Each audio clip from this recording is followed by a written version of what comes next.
Bonjour à toutes et à tous et bienvenue à cette série des mots et des notes. Aujourd'hui, je vous propose de découvrir un terme technique qui est passé dans la langue courante. Vous avez certainement déjà vu dans la presse, dans les titres, l'expression leitmotiv qui veut dire une idée, une formule qui revient de façon constante. Avant de désigner une idée récurrente, le leitmotiv est un terme technique qui est utilisé pour décrire certaines choses qui se passent dans l'opéra allemand au XIXe siècle. Il s'agit d'une idée musicale bien identifiable qui va désigner ou symboliser une personne, un lieu, un objet ou un sentiment, et puis qui peut évoluer, qui peut se transformer tout au fil du drame. C'est Richard Wagner qui en est le principal protagoniste et utilisateur, même si évidemment on trouve quelques précédents avant lui. Pour voir en quoi Richard Wagner est un novateur quant à l'utilisation nouvelle de ce leitmotiv dans l'opéra, il faut revenir un tout petit peu en arrière, 2 siècles précisément, pour voir quelle était la situation évidemment avant cette généralisation du leitmotiv. L'opéra baroque se caractérise par la prédominance de la voix avec l'apogée des castrats. L'air d'opéra, c'est vraiment le lieu de la virtuosité et donc chaque air qui constitue un opéra donné est nouveau. Ça veut dire que les mélodies sont nouvelles à chaque fois, les accompagnements aussi dans la mesure du possible. On n'a pas de répétition au fil des actes de l'opéra.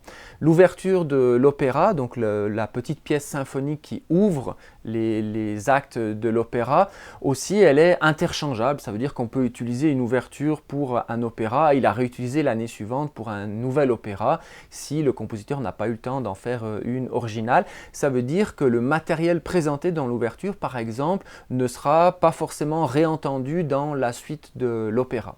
On a toute une série de réformes au fil du XVIIIe siècle qui visent à rendre cet opéra plus cohérent, à avoir plus de rôle de l'orchestre notamment, qui se réduit bien souvent à accompagner les voix. On a notamment la réforme de Gluck qui va dans ce sens-là, avec un rôle plus psychologique à l'orchestre. Ça veut dire qu'on va avoir un commentaire émotionnel qui est donné à l'orchestre là où auparavant il était simplement dans son rôle d'accompagnement. Globalement, la structure de l'opéra reste quand même identique, à savoir qu'on a une série d'airs qui se succèdent, qui sont chantés évidemment par la voix principale, et puis l'orchestre a un rôle d'accompagnement. C'est encore le cas évidemment au XIXe siècle en Italie, si on pense à la génération Bellini-Donizetti, où vous avez des formules types d'accompagnement qui sont globalement toujours les mêmes. On peut écouter ici un exemple tiré de la Norma de Bellini avec un air plutôt lent.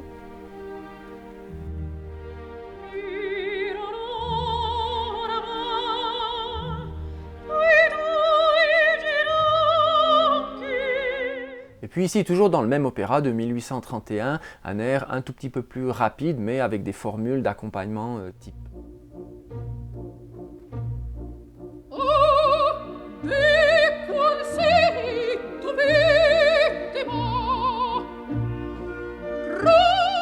Si on retourne maintenant en Allemagne au début du XIXe siècle, on a déjà ce qu'on appelle un travail motivique dans le domaine de la symphonie, donc hors de l'opéra. Ça veut dire que les compositeurs vont jouer avec des motifs, des petits motifs de 3 à 10, 15 notes environ, et puis faire des transformations, élaborer des pièces autonomes sur ces bases motiviques. C'est le cas par exemple des fameuses 4 premières notes de la 5e symphonie de Beethoven.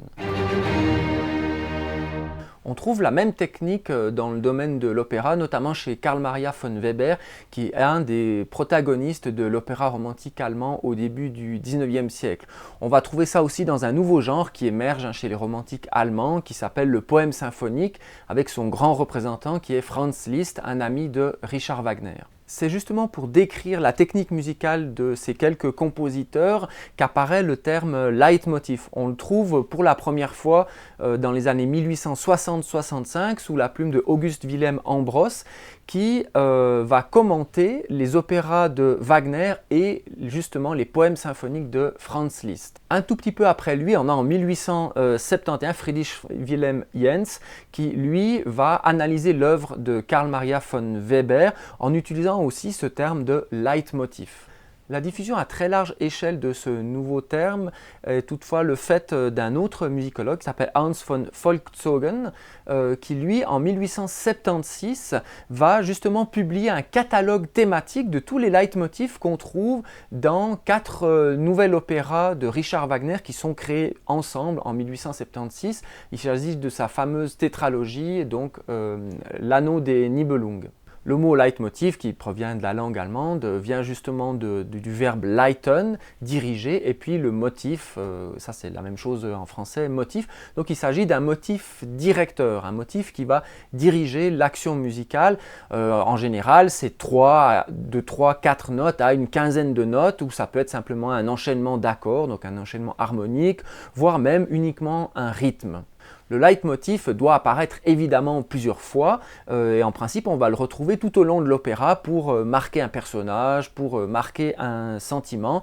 Chez Richard Wagner, il y a un côté assez exceptionnel puisque dans sa tétralogie, on va trouver des motifs qui parcourent les 4 opéras en entier, donc à peu près une quinzaine d'heures de musique. Alors cette fameuse tétralogie, l'Anneau du Nibelung, il est sous-titré Festival scénique en un prologue et 3 journées. Donc il réunit 4 opéras, le premier un tout petit peu plus court. Donc il s'agit de L'Or du Rhin, La Valkyrie, Siegfried et puis Le Crépuscule des dieux. Wagner s'est beaucoup inspiré de la mythologie nordique et de la mythologie germanique. Donc on va trouver plusieurs dieux relativement connus comme Wotan, on va trouver les Valkyries évidemment, le Valhalla qui est la résidence des dieux, on va trouver Siegfried, on va trouver des nains, des dragons, voilà toute une série de personnages qui peuplent le panthéon nordique. La tétralogie dans son entier est représentée pour la première fois lors de l'été 1876 à Bayreuth, dans justement cette nouvelle salle que Louis II de Bavière a fait construire exprès pour l'occasion, qui va révolutionner évidemment les possibilités de mise en scène de l'opéra. Et c'est donc à cette occasion que Volkshogen va publier son catalogue avec à peu près une centaine de motifs pour pouvoir permettre à l'auditeur de suivre les allusions des différents leitmotifs. On va entrer dans le vif du sujet en regardant à quoi ressemblent ces fameux leitmotifs. Le but ici, c'est évidemment pas de faire un résumé de la tétralogie, puisque ça prendrait énormément de temps, mais simplement de prendre quelques petits exemples. Ces leitmotifs, c'est vraiment des motifs qui sont des métaphores auditives. Donc on va essayer de trouver un lien entre ce qu'on entend et puis la chose, la personne représentée. On a par exemple le leitmotiv de Siegfried, qui est donc le héros libre, la figure héroïque par excellence, qui est représentée par une sonnerie de cor ici. Wagner représente aussi évidemment des éléments naturels comme par exemple une tempête ou un orage.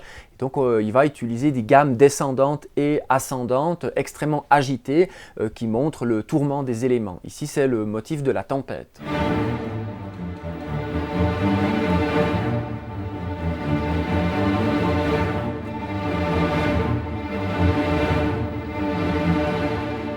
Dans cette grande histoire, on a 2 géants, donc des personnages assez majestueux comme ça, et donc Wagner va les représenter d'une façon tout à fait originale ici.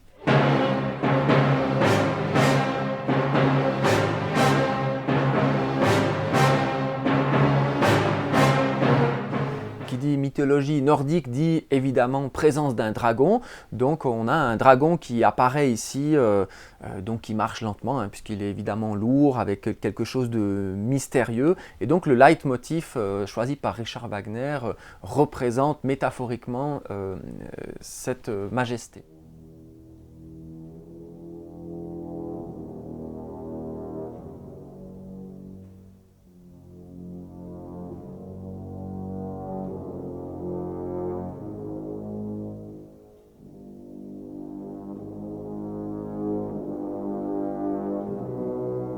Au contraire du dragon, Richard Wagner va représenter de façon extrêmement légère et gracile les oiseaux de la forêt qu'on peut entendre ici souvent avec des flûtes ou des clarinettes, donc des instruments des bois ou des vents.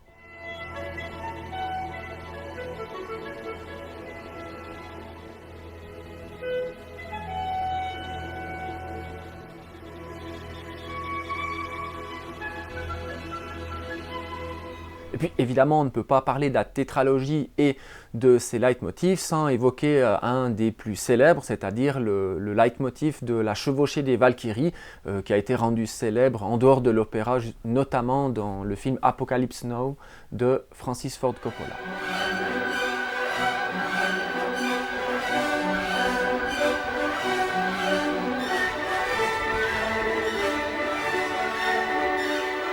Vous voyez que ces motifs sont assez courts et puis utilisent toutes les ressources disponibles dans la musique occidentale pour caractériser au mieux l'élément symbolisé. Donc on va évidemment avoir des changements d'instruments, des changements de rythme, d'harmonie ou de mélodie. Alors Wolfshogen décrit et puis explique ces motifs dans son fameux catalogue, et puis cette démarche va être reprise par toute une série d'éditeurs de partitions par la suite.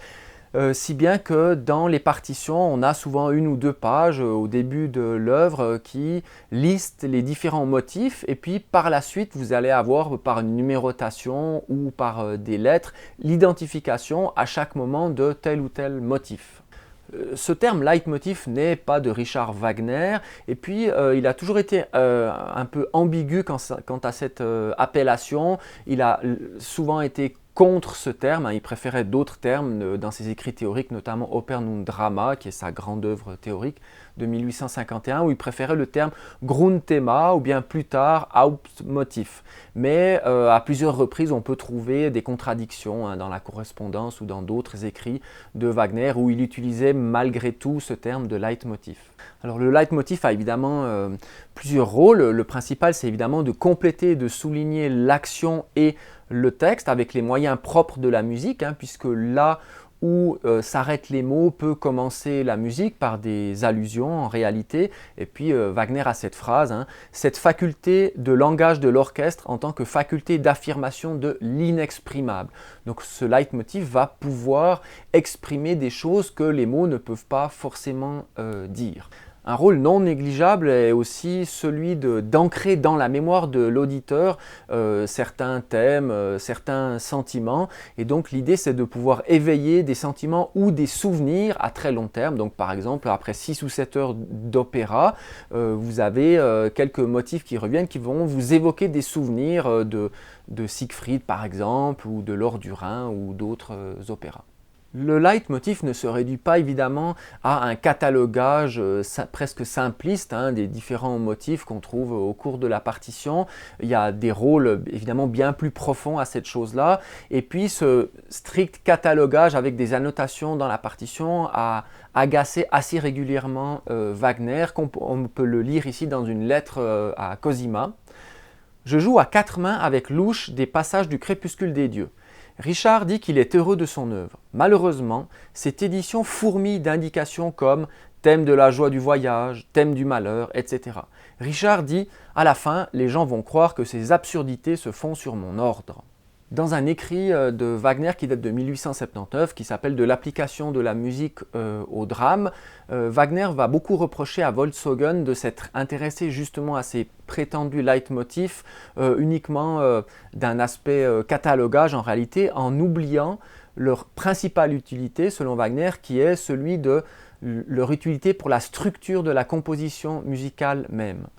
L'unité de l'œuvre se manifeste dans un tissu de thèmes fondamentaux parcourant tout l'ouvrage et qui s'opposent, se complètent, se transforment, se séparent et se réunissent comme dans le mouvement d'une symphonie.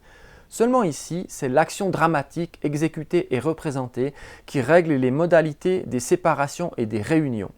Les leitmotifs ne se réduisent donc pas à une simple liste pour être sûr de tous les reconnaître. Ce qui est important aussi, c'est leur transformation, les petites modifications internes qui peuvent justement mettre en lumière des petits changements d'humeur, des petits changements psychologiques des personnages ou des allusions au second degré. Pour vous montrer un exemple de cette utilisation extrêmement riche des leitmotifs, je vous propose de regarder un cas particulier, celui du motif du renoncement à l'amour. Alors ce motif apparaît au tout début du Rheingold, hein, donc de la première partie de cette tétralogie. C'est simplement les filles du Rhin qui protègent l'or qui est enfoui au fond du Rhin, qui évoquent le fait que c'est possible d'obtenir cet or, mais pour ça il faut renoncer à l'amour.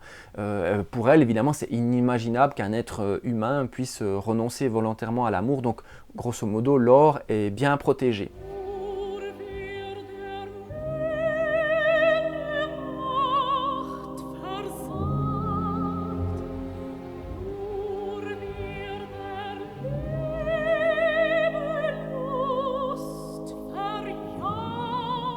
Albéric, qui est, on va dire, pour faire court, le méchant de l'histoire, entend cette chose-là de la bouche des filles du Rhin et puis se dit finalement je peux renoncer à l'amour si je peux avoir cet or qui permet de forger ce fameux anneau qui donne le pouvoir. Et donc il va renoncer à l'amour avec d'autres mots évidemment, mais en utilisant la même mélodie, les mêmes harmonies que celles qu'on a entendues chez les filles du Rhin tout à l'heure.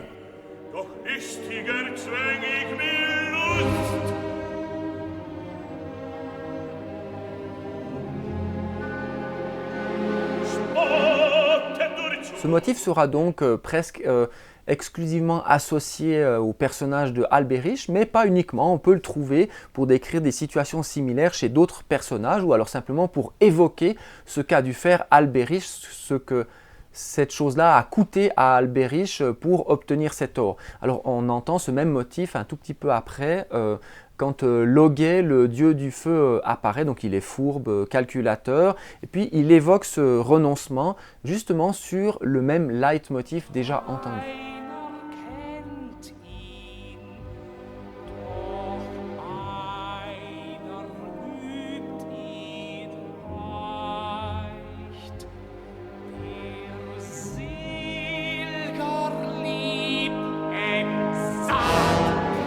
Tout ça se passe dans Rheingold, donc l'or du Rhin, le premier volet de cette tétralogie.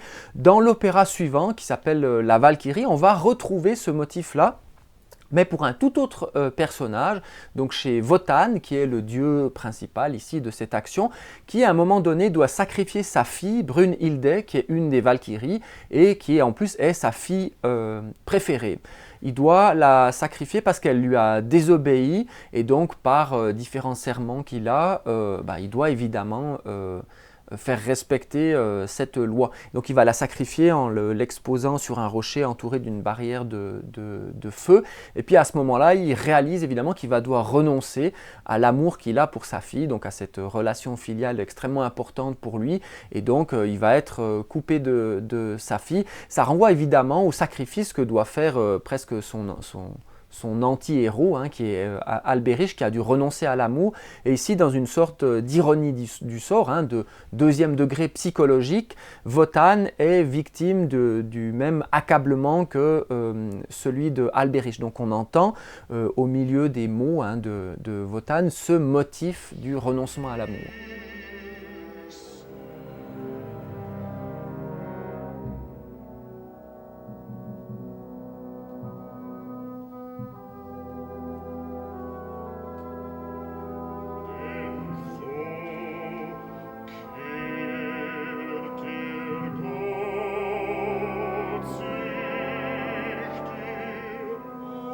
Vous voyez donc par cet exemple l'importance du rôle structurel, hein, des leitmotifs. Évidemment, il sert aussi dans la structure de l'opéra à créer des immenses scènes d'Urschkomponir, donc composées tout du long, où vous allez avoir un flux ininterrompu de musique entre les différentes scènes. Alors pourquoi c'est extrêmement original ? Avant cette situation, en réalité, on a des opéras à numéro clos. Par exemple, dans l'opéra baroque, on va avoir un aria, un récitatif, un aria, un récitatif, et chaque fois des pauses entre ces différentes parties. Chez Mozart encore, c'est comme ça. Évidemment. Ici, chez Wagner, il y a cette idée d'unifier le drame, donc on va avoir tout un acte qui est joué sans interruption par l'orchestre, et évidemment, les chanteurs entrent, sortent de scène au moment de leur intervention. Cette chose-là s'appelle la mélodie sans fin, unendliche Melodie, est vraiment propre au langage de Richard Wagner. Ces scènes de transition, qui sont typiques justement, sont rendues possibles par l'utilisation de ces leitmotifs, c'est-à-dire que ce qui tisse la transition entre une scène donnée, donc dans un lieu et un temps donné, et une autre scène qui n'a souvent rien à voir géographiquement et temporellement, c'est justement l'utilisation de ces leitmotifs. Il va les combiner, faire un travail motivique, exactement comme dans certaines symphonies, et puis créer justement ces transitions. Cet art de la transition est considéré par Wagner lui-même comme son art le plus subtil et le plus profond. On a une description de cette chose-là par Jean-Jacques Nattier, un des spécialistes de Richard Wagner. L'objectif stylistique de Wagner était de construire l'enchaînement musical par un jeu de transformation continuelle à partir de thèmes fondamentaux. On peut regarder ici un exemple célèbre dans cet opéra de transition, c'est la transition entre la scène 2 et la scène 3 de L'Or du Rhin. Donc on se trouve dans la scène 2 au Valhalla, c'est-à-dire le palais des dieux avec des thèmes extrêmement majestueux et puissants. Et puis la scène 3 va se dérouler dans le Nibelheim, c'est-à-dire le royaume des nains, donc sous terre. Le leitmotiv qui représente les nains, il est extrêmement rythmique, on peut l'entendre ici.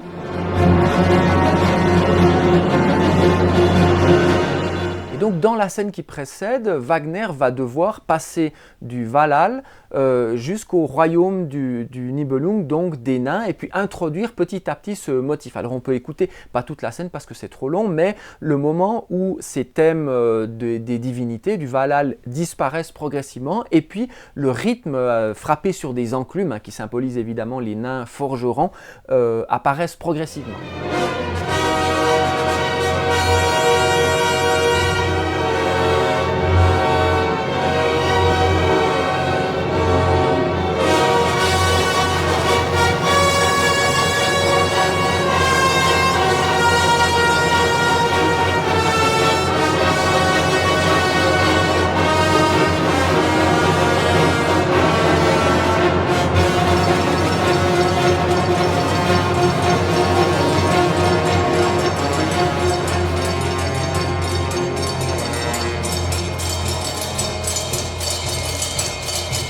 Au-delà d'un simple catalogage pour identifier tel ou tel motif, vous voyez que c'est évidemment le rôle structurel et psychologique de ces leitmotifs qui est extrêmement important. C'est donc l'évolution, l'enrichissement du sens au fil de l'œuvre qui est important, parce qu'évidemment un motif va être présenté dans différentes situations.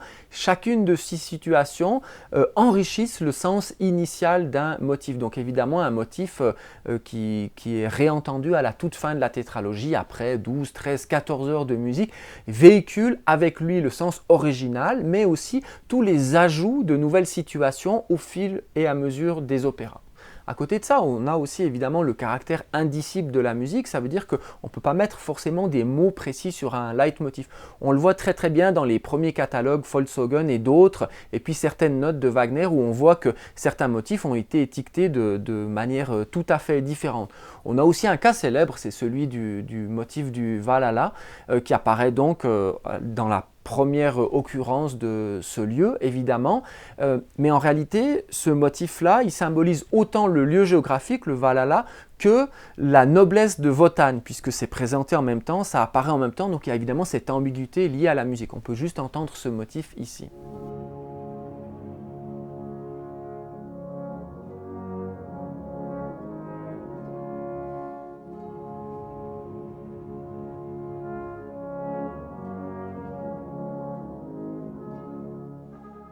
Cette technique du leitmotiv a été utilisée évidemment par les successeurs de Wagner, il faut dire rarement à si grande échelle que chez Richard Wagner. Une des utilisations plus récentes de cette technique se trouve évidemment dans les musiques de films.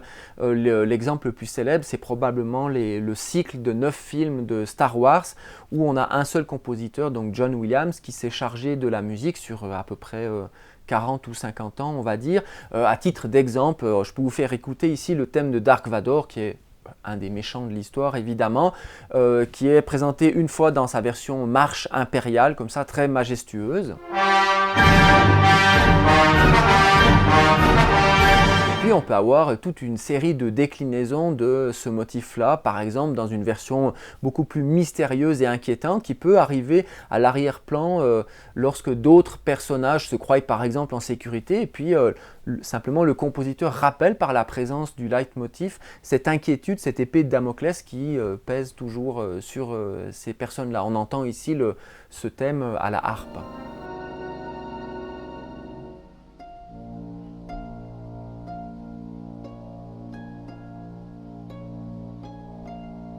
Apparu comme terme technique pour décrire les procédés musicaux générés et utilisés par Richard Wagner, le leitmotiv prend vite un sens figuré, hein, comme je vous l'ai dit au début, avec une idée, une formule qui va revenir de façon constante dans une œuvre littéraire, dans un discours de propagande, dans un discours politique, avec une valeur symbolique pour exprimer une préoccupation dominante. Je vous remercie de votre attention et vous donne rendez-vous à la prochaine lettre.